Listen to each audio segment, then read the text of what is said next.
નમસ્કાર.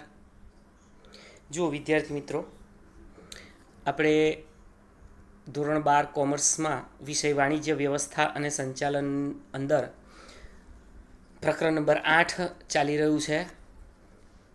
આજે આપણે આ 8મું પ્રકરણ પૂર્ણ કરવાના છીએ, ત્યારે એકવાર ફરીથી આખા પ્રકરણનો એક ટૂંકો સાર આપણી સામે ડિસ્કસ કરી લઈએ, જેથી કરી તમને ફરી એનું રિકોલ થાય, અંદાજ આવે. તો આ પ્રકરણની અંદર પ્રકરણ નંબર 8 ફાઇનાન્શિયલ મેનેજમેન્ટ, નાણાકીય સંચાલન, એમાં આપણે વાત કરી કે ભાઈ નાણાકીય સંચાલન એ શું છે. એ એક કાર્યાનુસાર કાર્ય વિસ્તાર છે. જેવી રીતે આપણે અગાઉ જોયું કે પહેલા પ્રકરણમાં જુદા જુદા 4 કાર્યાનુસાર કાર્ય વિસ્તારો મધ્ય સપાટી પર હતા, અને એ 4 કાર્યાનુસાર કાર્ય વિસ્તારો એ બજાર સંચાલન, કર્મચારી સંચાલન એટલે કે માનવ સંસાધન સંચાલન, ઉત્પાદન સંચાલન અને નાણાકીય સંચાલન. તો આ 8મું પ્રકરણ એ આપણો એક કાર્ય વિસ્તાર હતો, નાણાકીય સંચાલન. ધંધામાં નાણાંનું શું મહત્ત્વ છે, માનવ શરીરમાં જેવી રીતે રુધિરાભિસરણ તંત્રનું મહત્ત્વ છે, એવી જ રીતે ધંધામાં નાણાંનું મહત્ત્વ છે. આપણે એ પણ ચર્ચા કરી કે નાણું એક એવી ધરી છે કે જેની આસપાસ આર્થિક પ્રવૃત્તિઓ, બધી જ ધંધાકીય પ્રવૃત્તિઓ ઘૂમ્યા કરે છે. એટલે નાણું ખૂબ જ અગત્યનું છે. ધંધો શરૂ કરવો હોય, for the establishment of business, for the expansion of business and for the modernisation of business, ધંધાની સ્થાપના, વિકાસ અને વિસ્તરણ માટે નાણાકીય સંચાલન અને નાણું બંને ખૂબ જ જરૂરી છે. આપણે વ્યાખ્યાઓમાં પ્રોફેસર કિમ્બાલની વ્યાખ્યા ખાસ યાદ રાખવાની હતી, એવું મેં કહ્યું હતું. આમ તો પાઇસની વ્યાખ્યા પણ સરળ છે કે નાણાં પર આધાર રાખતા આધુનિક અર્થતંત્રમાં જ્યારે જરૂર પડે ત્યારે નાણું મળી રહે તેવી વ્યવસ્થા એટલે નાણાકીય સંચાલન. આપણે કિમ્બાલની વ્યાખ્યા કરવાની હતી કે નાણાકીય સંચાલન એટલે ભંડોળ મેળવવું, તેનો ઉપયોગ કરવો અને તેની યોગ્ય ફાળવણી કરવી. મેળવવું, ઉપયોગ કરવો અને ફાળવણી કરવી એટલે કે વર્ષને અંતે જે કંઈ પણ નફો કમાઈએ છે, એ નફો, એ આવક, એનો એલોટમેન્ટ કરવું, એની ફાળવણી કરવી, એ કાર્ય નાણાકીય સંચાલકનું છે. વિદ્યાર્થી મિત્રો, આપણે એની જુદી જુદી લાક્ષણિકતાઓની ચર્ચા કરી હતી, જે 3 માર્ક્સનો પણ પ્રશ્ન ગણાય, અને અર્થ અને લક્ષણો સાથે 5 માર્ક્સનો પણ. આપણે એ પણ વાત થઈ કે આ પ્રકરણમાંથી બોર્ડમાં 5 માર્ક્સનો પ્રશ્ન પૂછાય એવી શક્યતાઓ નહીવત છે, નથી પૂછાતું. તો 3 માર્ક્સ અને 2 માર્ક્સના પ્રશ્નો અહીંયાથી ખાસા પૂછાશે. 1 માર્ક્સનું ઓબ્જેક્ટિવ જ્યાં જ્યાં કીધું હોય ત્યાં અંડરલાઇન કરતા જવાનું. સંચાલનની શાખા, વિશાળ કાર્યક્ષેત્ર, નિર્ણયોનો આધાર, માલિકોના મહત્તમ કલ્યાણનો હેતુ, ચાવીરૂપ સ્થાન, 2 ભાગમાં વિભાજન અને સંચાલનના અન્ય વિસ્તારો જેવા કે ઉત્પાદન સંચાલન, કર્મચારી સંચાલન, બજાર સંચાલન, એની સાથે સીધો સંબંધ. આ લાક્ષણિકતાઓની વાત થઈ. ત્યારબાદ આપણે એના જુદા જુદા હેતુઓની ચર્ચા કરી. મુખ્યત્વે 2 હેતુ હતા, પ્રોફિટ મેક્સિમાઇઝેશન અને વેલ્થ મેક્સિમાઇઝેશન. હવે પ્રોફિટ મેક્સિમાઇઝેશન એટલે નફાનું મહત્તમીકરણ અને સંપત્તિનું મહત્તમીકરણ. આ બંને ખૂબ જ મહત્ત્વના છે. સંપત્તિનું મહત્તમીકરણ, જેને NPV, નેટ પ્રેઝન્ટ વેલ્યુ તરીકે પણ ઓળખવામાં આવે છે, આપણે એ જોઈ ગયા, ત્યાં અંડરલાઇન પણ કરી. ચોખ્ખું વર્તમાન મૂલ્ય, અને આ બંને અભિગમમાંથી કયો અભિગમ, કયો હેતુ ચઢિયાતો છે? તો ભાઈ નફાના મહત્તમીકરણ કરતાં સંપત્તિનું મહત્તમીકરણ જે છે એનો હેતુ ચઢિયાતો છે. એ વાત આપણે આ 2 હેતુમાં કરી. બંને હેતુ 3 માર્ક્સની ટૂંક નોંધ માટે અગત્યની છે, નોંધી રાખજો. ત્યાર પછી એક ફરી 3 માર્ક્સની એક ટૂંક નોંધ હતી, નાણાકીય સંચાલનનું મહત્ત્વ.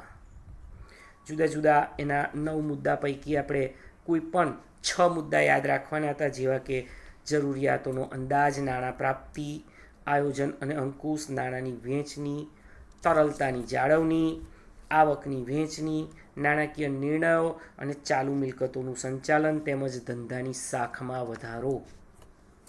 તો વિદ્યાર્થી મિત્રો, આ હતું નાણાકીય સંચાલનનું મહત્ત્વ.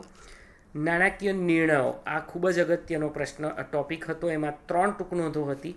એક રોકાણ સંબંધિત નિર્ણયો, બીજું ધિરાણ સંબંધિત નિર્ણયો અને ત્રીજું ડિવિડન્ડ સંબંધિત નિર્ણયો. વિદ્યાર્થી મિત્રો, એમાં રોકાણ સંબંધિત નિર્ણય અને ડિવિડન્ડ સંબંધિત પહેલું અને ત્રીજું એ શોર્ટ નોટ માટે મોસ્ટ ઇમ્પોર્ટન્ટ છે. અને સાથે સાથે એના અસર કરતા પરિબળો 2 માર્ક્સમાં તો ખરા જ. રોકાણ સંબંધિત નિર્ણયો અને ડિવિડન્ડ સંબંધિત નિર્ણયોમાં 2 પરિબળો કરવાના, 2 માર્ક્સના 4 પરિબળો આપણે કરવાના. બંનેના 9 અને અનુક્રમે 14 પરિબળો આપેલા છે. ત્યાર પછી આપણે મૂડી માળખું એટલે શું એ ભણ્યા. મૂડી માળખું એટલે કંપનીએ જરૂરી મૂડી ઊભી કરવા માટે ઉપયોગમાં લીધેલા જુદા જુદા પ્રાપ્તિ સ્થાનોનું મિશ્રણ એટલે મૂડી માળખું. એની લાક્ષણિકતાઓ વળી પાછી એક 3 માર્ક્સનો પ્રશ્ન ભલે સ્વાધ્યાયમાં એ 5માં આપેલું હોય. અર્થ અને લક્ષણો પણ 3 માટે કન્સિડર કરીએ. 6 લાક્ષણિકતાઓ જેવી કે સરળતા, નફાકારકતા, પર્યાપ્તતા, પરિવર્તનશીલતા, કરકસર, સમતુલા, તરલતા, આકર્ષણ અને સદ્ધરતા એવા અગત્યના આ મુદ્દા અહીંયા છે. યાદ રાખવા માટે એક જોરદાર વાત છે કે દરેક મુદ્દાને શબ્દો જે છે એમાં છેલ્લો અંત્યાનુપ્રાસ એક સરખો છે. જુઓ, સરળતા, નફાકારકતા, સદ્ધરતા, તરલતા, બરાબર, પરિવર્તનશીલતા, નાણાંની પર્યાપ્તતા. તો ખાલી તાવાળા મુદ્દા યાદ રાખશો તોય તમારે આદર્શ મૂડી માળખાની લાક્ષણિકતાઓ તૈયાર થઈ જશે.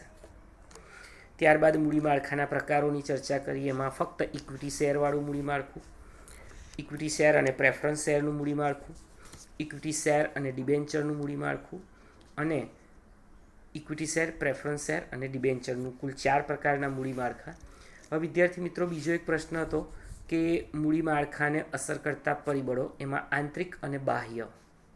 કોઈપણ એક પરિબળ એટલે ફક્ત આંતરિક એના 6 મુદ્દા અથવા ફક્ત બાહ્ય એના 6 મુદ્દા કે જે તમને 3 માર્ક્સની ટૂંકનોંધમાં પૂછાય. એની પણ ચર્ચા આપણે અગાઉ કરી ચૂક્યા છીએ.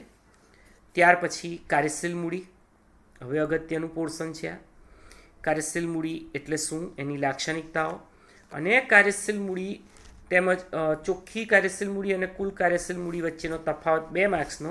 અને આ બધામાં એક અગત્યનો 3 અથવા 5 માર્ક્સનો પ્રશ્ન એટલે કાર્યશીલ મૂડીને અસર કરતા પરિબળો.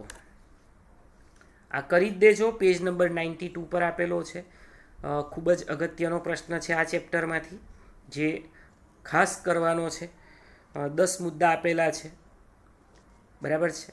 5 માર્ક્સમાં પૂછાય તો 10એ 10 અને 3 માર્ક્સની ટૂંકનોંધ પૂછાય તો 6 મુદ્દા તમારે સાચા સમજૂતી સાથે લખવા પડે, જેવા કે ધંધાનો પ્રકાર અને સ્વરૂપ. ત્યાર પછી કદ, ઉત્પાદન ચક્ર. હવે ઉત્પાદન ચક્ર એટલે શું, ફરી પાછો 1 માર્કનો પ્રશ્ન. ઉત્પાદન નીતિ અને માંગનો પ્રકાર, કાચા માલનો સંગ્રહ, શાખ નીતિ, ચાલુ મિલકતોનું રોકડમાં રૂપાંતર, સ્ટોક ચલન દર, કામગીરીની કાર્યક્ષમતા અને નફાની ફાળવણી એના મુદ્દા હતા. ત્યાર પછી આપણે બીજું પોર્શન લીધું કાયમી મૂડીનું, એના લક્ષણો. કાયમી મૂડી એટલે શું અને કાયમી મૂડીના લક્ષણો કે જે 5 વર્ષ કે વધારે સમય માટે ધંધામાં રોકાયેલી હોય, જેમ કે જમીન, મકાન, પ્લાન્ટ, ફર્નિચર, યંત્ર, આ બધા જ કાયમી મૂડી. કાયમી મૂડીનું અસ્તિત્વ લાંબા ગાળા સુધી રહે. વિદ્યાર્થી મિત્રો, આપણે એની લાક્ષણિકતાઓ સુધી ગયા સેશનમાં વાત કરી. હવે આજે ચેપ્ટરના અંત ભાગમાં 2 પ્રશ્નો છે. એક તો કાયમી મૂડીની જરૂરિયાતને અસર કરતા પરિબળો અને સૌથી અગત્યનો કાયમી મૂડી અને કાર્યશીલ મૂડી વચ્ચેનો તફાવત. આ પ્રકરણનો સૌથી મહત્વનો 3 માર્ક્સનો પ્રશ્ન અથવા 5 માર્ક્સનો પ્રશ્ન.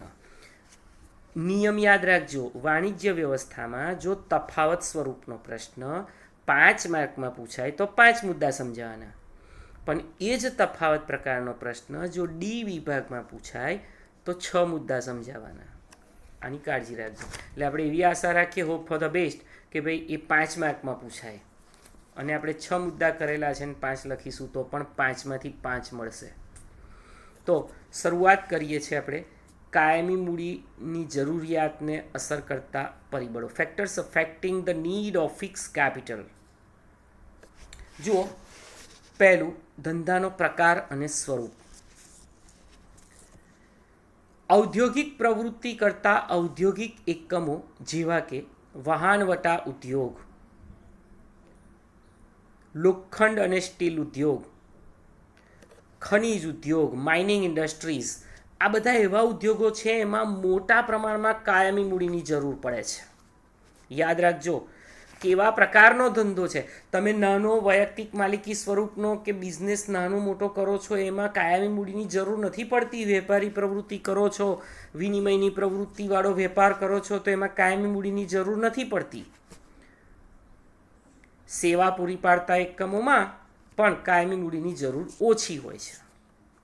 સેવા, ટ્રાન્સપોર્ટેશનની સેવા પૂરી પાડો, કન્સલ્ટન્સી સર્વિસ પૂરી પાડો તો માત્ર તમારે ઓફિસ એક જોઈએ. હવે ઓફિસ તો તમે ભાડે પણ લઈ શકો, પણ જ્યારે ઔદ્યોગિક પ્રવૃત્તિ, ઉત્પાદકીય પ્રવૃત્તિ કરતા હોય તેવા ઔદ્યોગિક એકમો જેવા કે વહાણવટા, લોખંડ, સ્ટીલ, ખનિજ, આ બધામાં વિશાળ પ્રમાણમાં કાયમી મૂડીની જરૂર પડે છે. હવે તમારે આ અસર કરતા પરિબળોમાં એ જ યાદ રાખવાનું છે કે કયા પ્રકારના ઉદ્યોગોમાં કાયમી મૂડી વધારે જોઈએ અને કયા પ્રકારના ઉદ્યોગ વેપાર ધંધામાં એનું પ્રમાણ ઓછું જોઈએ. આ યાદ રાખવાનું છે. બીજું,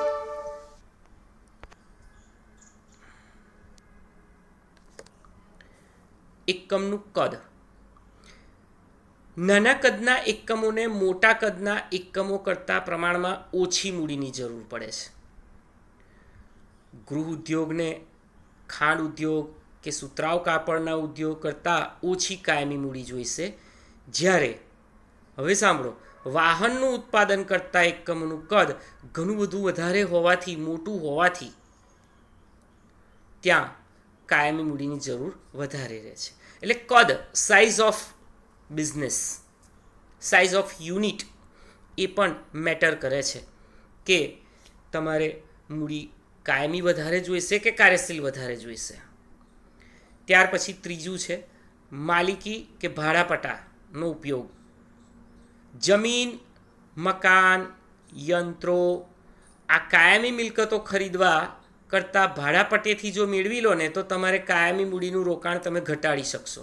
અને સાથે સાથે કાયમી મૂડીનું જે જોખમ છે, અપ્રચલિતતાનું જોખમ, એ પણ તમે અહીંયા દૂર કરી શકશો. એટલે એ પણ અહીંયા એક બેનિફિટ છે. તો વિદ્યાર્થી મિત્રો, ખાસ યાદ રાખજો,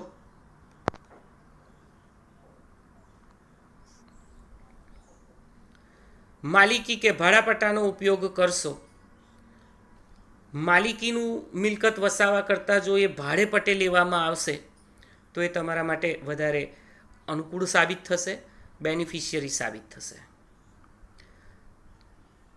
ચોથું પરિબળ છે સંશોધન ખર્ચ.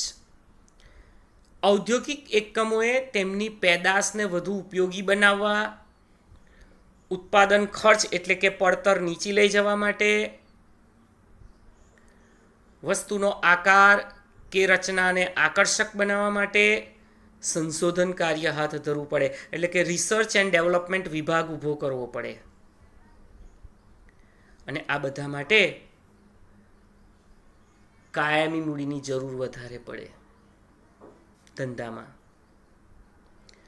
Research and development, one of the expensive department of the unit, જ્યાં સતત સંશોધનકારો, ટેકનિશિયન્સ, નિષ્ણાતો રિસર્ચ કરતા હોય છે અને કંપની માટે ઘણા બધા પ્રોગ્રામ ઇમ્પ્લિમેન્ટ કરવા માટેની ભલામણો ત્યાંથી જ થતી હોય છે, જેથી કરી પડતર નીચી લઈ જઈ શકાય, ઉચ્ચતમ ગુણવત્તાવાળી વસ્તુ પૂરી પાડી શકાય.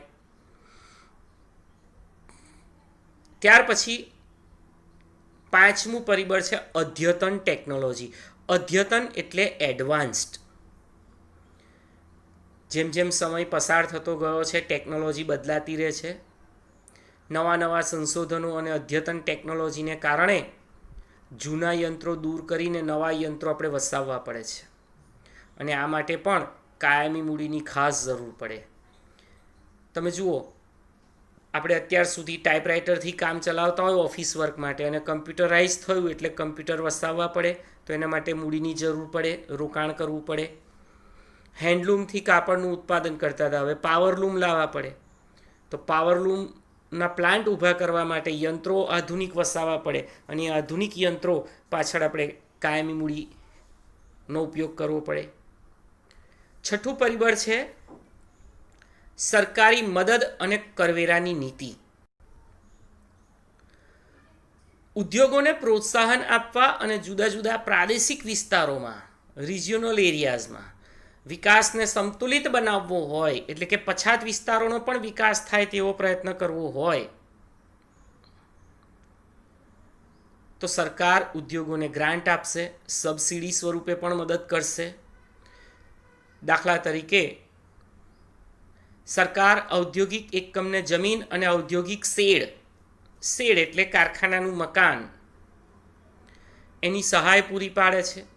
એટલે તમારે એટલે અંશે કાયમી મૂડીની જરૂરિયાત ઘટી જાય છે. જુઓ, આ મદદ કરી કહેવાય. વિદ્યાર્થી મિત્રો, તમને ખબર હશે GIDC એનું આખું નામ ગુજરાત ઇન્ડસ્ટ્રીયલ ડેવલપમેન્ટ કોર્પોરેશન. દરેક રાજ્યમાં IDC હોય, ઇન્ડસ્ટ્રીયલ ડેવલપમેન્ટ કોર્પોરેશન, ઔદ્યોગિક વિકાસ નિગમ દરેક રાજ્યમાં હોય. મહારાષ્ટ્રમાં હોય, રાજસ્થાનમાં હોય, તમિલનાડુમાં હોય, દરેક રાજ્યમાં હોય. તો આ GIDC શું કરે?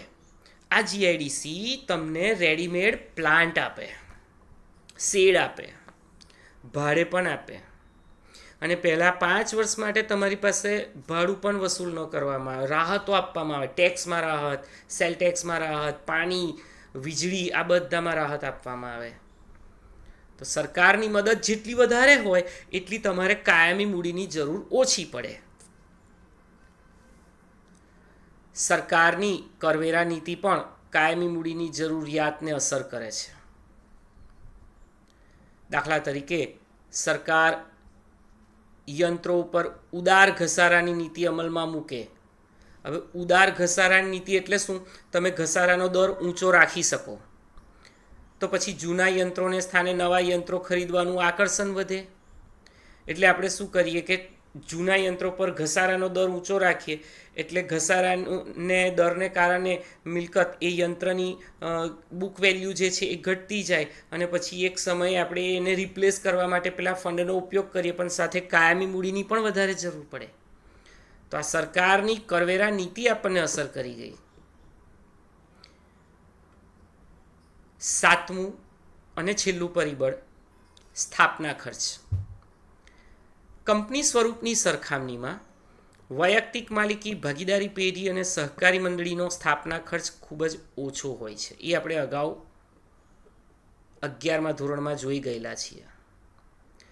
કંપનીને દસ્તાવેજો કરવા માટે ખર્ચ કરવા પડે, જેવી કે નોંધણી ફી. તમને બધાને ખબર છે, નોંધણીનું પ્રમાણપત્ર આપણે રજિસ્ટ્રાર પાસેથી મેળવવા માટે આવેદનપત્ર, નિયમનપત્ર, વિજ્ઞાપનપત્ર, વિવિધ પ્રકારની કલમો, નામની કલમ, મૂડીની કલમ, સરનામાની કલમ, ધ્યેયની કલમ, સ્થાપનાની કલમ, સાથે સાથે જુદા જુદા કન્સલ્ટ કરીએ, કન્સલ્ટિંગ ફી એટલે કે નિષ્ણાતોની ફી, ઓડિટિંગ ફી, કાનૂની ખર્ચા, ચાર્ટર્ડ એકાઉન્ટન્ટ જે ઓડિટ કરે એની ફી. તો આ બધા ખર્ચા આપણે કરવાના હોય છે, અને આ ખર્ચા કંપની સ્વરૂપમાં લાગુ પડે, અને એટલા માટે કાયમી મૂડીની જરૂર અહીંયા વધારે પડે છે.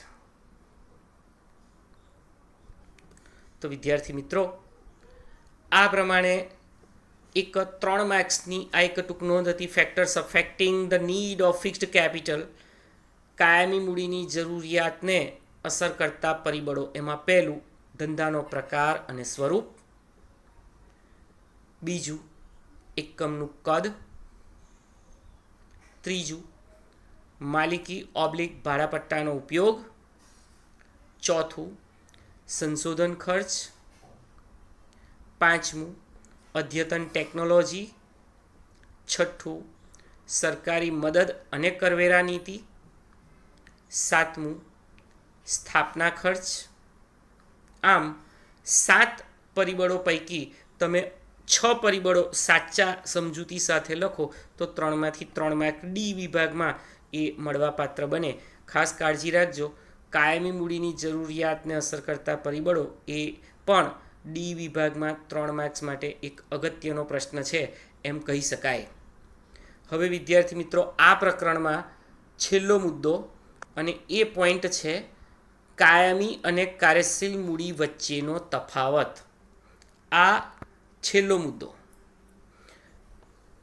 અહીંયા difference between fixed capital and working capital. આપણે આ પ્રકરણમાં અગાઉ કાર્યશીલ મૂડીનો અર્થલક્ષણો, કાયમી મૂડીના અર્થલક્ષણો, કાર્યશીલ મૂડીને અસર કરતા પરિબળો, કાયમી મૂડીને અસર કરતા પરિબળો જોઈ ગયા. એને આધારે હવે આપણને આ તફાવતમાં એકદમ સરળતા રહેશે અને મિનિમમ 6 મુદ્દા 7 આપેલા છે. 6 મુદ્દા આપણે તૈયાર કરવાના છે. આ 6 મુદ્દા હું સમજાવું છું. એકદમ સરળ છે, સરળતાથી તમને યાદ રહી જશે. પહેલું, અર્થ. કાયમી મૂડીમાં કાયમી મિલકતો જેવી કે જમીન, મકાન, યંત્ર, ફર્નિચર વગેરેમાં રોકાયેલી મૂડીને કાયમી મૂડી કહે છે, જે આપણે અગાઉ જોઈ ગયા. કાર્યશીલ મૂડી એટલે ચાલુ મિલકતો જેવી કે કાચો માલ, તૈયાર માલનો સ્ટોક, દેવાદારો, લેણી હુંડી વગેરેમાં રોકાયેલી. તમને કોઈ પણ 2 ચાલુ મિલકતો યાદ રહેશે, આ બાજુ 2 કાયમી મિલકતો યાદ રહેશે તો પણ ચાલશે. માં રોકાયેલી મૂડી એટલે કાર્યશીલ મૂડી. અર્થ તૈયાર. બરાબર છે. ચલો, બીજો મુદ્દો, સમયગાળો. લાંબા ગાળા માટે રોકાયેલી હોય. કાયમી મૂડી કેવી હોય? લાંબા ગાળા માટે, 5 કે 10 વર્ષ કરતાં વધારે. જ્યારે કાર્યશીલ મૂડી એ ધંધામાં ટૂંકા ગાળા માટે રોકાયેલી રહે છે. ત્રીજું, તરલતા. લાંબા ગાળા માટે કાયમી મિલકતોમાં રોકાયેલી હોવાથી તરલતાનું પ્રમાણ નજીવું છે અથવા ઓછું હોય છે એવું લખશો તોય ચાલશે. હવે આ તરલતા એટલે શું? તરલતા એટલે તમારી પાસે રહેલી મિલકતો કે મૂડીને તમે તાત્કાલિક રોકડમાં રૂપાંતર કરી શકો એમ છો, તો કાયમી મૂડીમાં કરી શકાય નહીં. દાખલા તરીકે 5 કરોડની આપણે જમીન લીધી હોય અને ફરી પાછા અઠવાડિયામાં બીજે દિવસે જમીન વેચવાની નક્કી કરીએ તો તાત્કાલિક 5 કરોડમાં એ સોદો થાય એવું શક્ય નથી. એટલે તરલતાનું પ્રમાણ નજીવું. જ્યારે કાર્યશીલ મૂડી ઝડપથી રોકડમાં રૂપાંતર પામે છે એટલે એમાં તરલતાનું પ્રમાણ વધારે. તરલતા એટલે લિક્વિડિટી. દાખલા તરીકે કાચો માલ તૈયાર માલ થઈ જાય, તૈયાર માલને બજારમાં વેચો, કેશ આવી ગઈ, એટલે એ તરલતાનું પ્રમાણ વધારે ધરાવે છે. ચોથો મુદ્દો, જોખમ. કાયમી મૂડીમાં જોખમનું પ્રમાણ વધારે હોય છે. કેવી રીતે?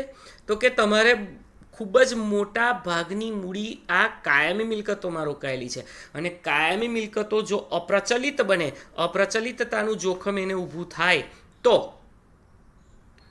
આપણને નુકસાન જાય. દાખલા તરીકે આપણે ખૂબ જ મોંઘું એક યંત્ર વસાવ્યું.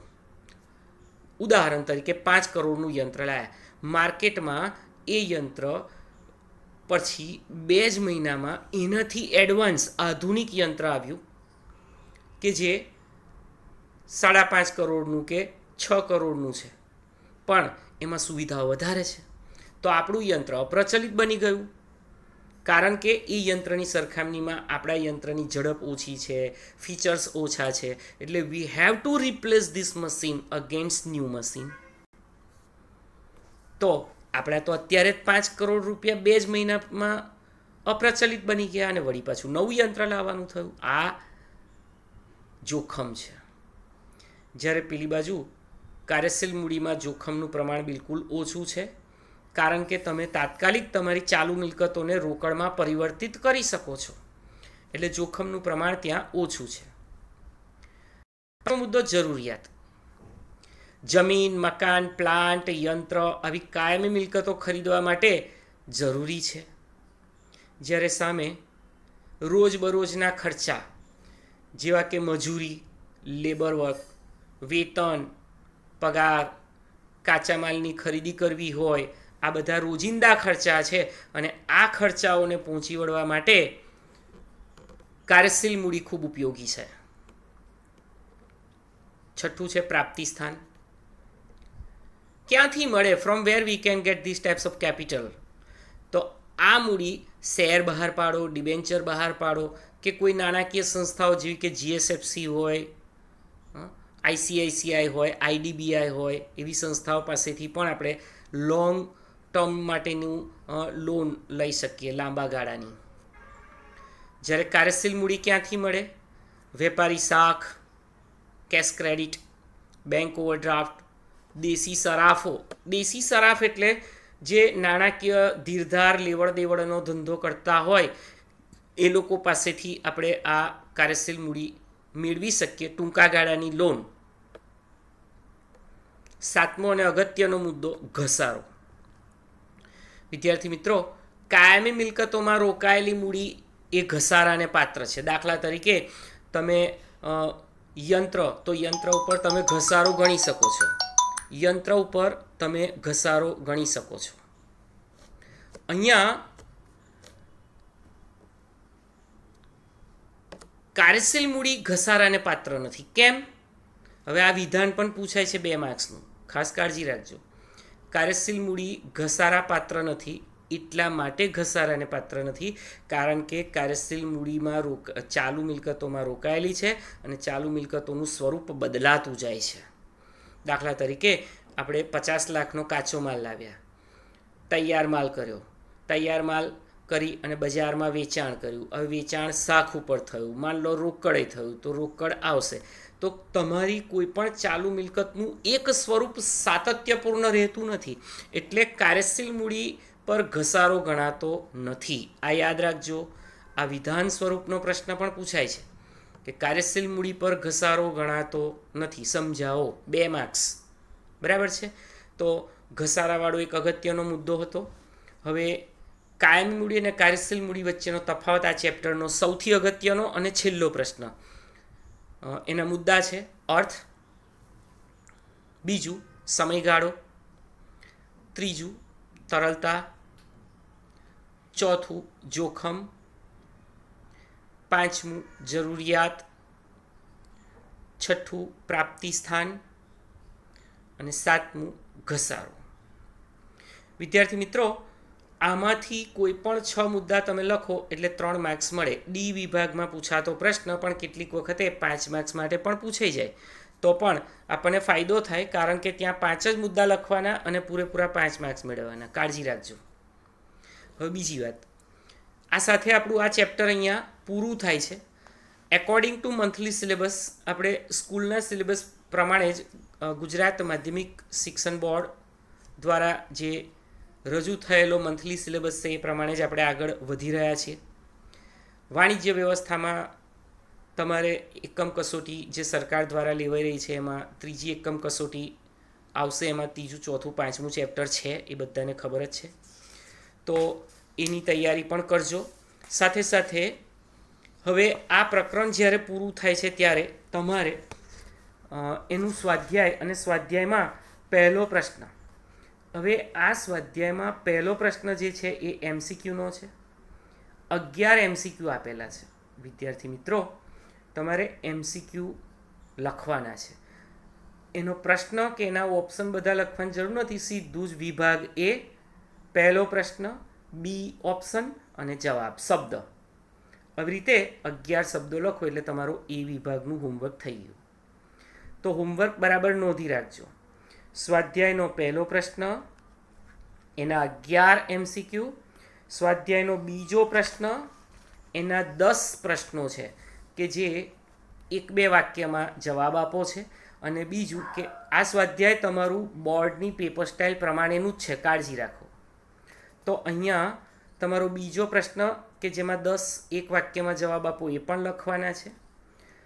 ત્રીજો પ્રશ્ન કે જેમાં 6 ટૂંકમાં જવાબ આપો. વિદ્યાર્થી મિત્રો, એમાં 5મું અને 6થું એ ખૂબ જ મહત્ત્વનું છે. 4, 5 અને 6 એ 3 પ્રશ્નો 2-2 માર્ક્સ માટે ખૂબ અગત્યના છે. નોંધી રાખજો. આપણે 6 પ્રશ્નો હોમવર્કમાં લખવાના છે. ત્યાર પછી ચોથામાં તમે લગભગ બધા લખેલા હશે એટલે ફરી રિપીટ કરવાના નથી, કારણ કે હું અહીંયા જોઉં છું 4 પ્રશ્નો જે છે એ ઓલરેડી અગાઉના સેશનમાં આપણે હોમવર્કમાં આપેલા છે અને એ તમે લખેલા છે. 5મા પ્રશ્નમાંથી તમારે જે લખવાનું છે હોમવર્ક એ માત્ર ચોથાનો બીજો તફાવત. જુઓ અહીંયા 5 માર્ક્સ માટે અહીંયા મૂક્યો છે. 3માંય પૂછાય, 5માંય પૂછાય. કાયમી મૂડી અને કાર્યશીલ મૂડી વચ્ચેનો તફાવત, તો એ તમે આજે ચાલ્યો છે એટલે એ આજે હોમવર્કમાં લખવાનું, અને કાયમી મૂડીને અસર કરતા પરિબળો 3 માર્ક્સના 6 મુદ્દા સમજાવવાના. આ સાથે જ તમારું સ્વાધ્યાય કાર્ય પણ પૂરું થઈ જશે, એટલે સ્વાધ્યાયનો પહેલો, બીજો અને ત્રીજો પ્રશ્ન હોમવર્કમાં લખવાનો. તો આ સાથે આપણું આ 8મું પ્રકરણ પૂરું થાય છે. નેક્સ્ટ સેશનમાં આપણે 9મું પ્રકરણ શરૂ કરીશું. Thank you.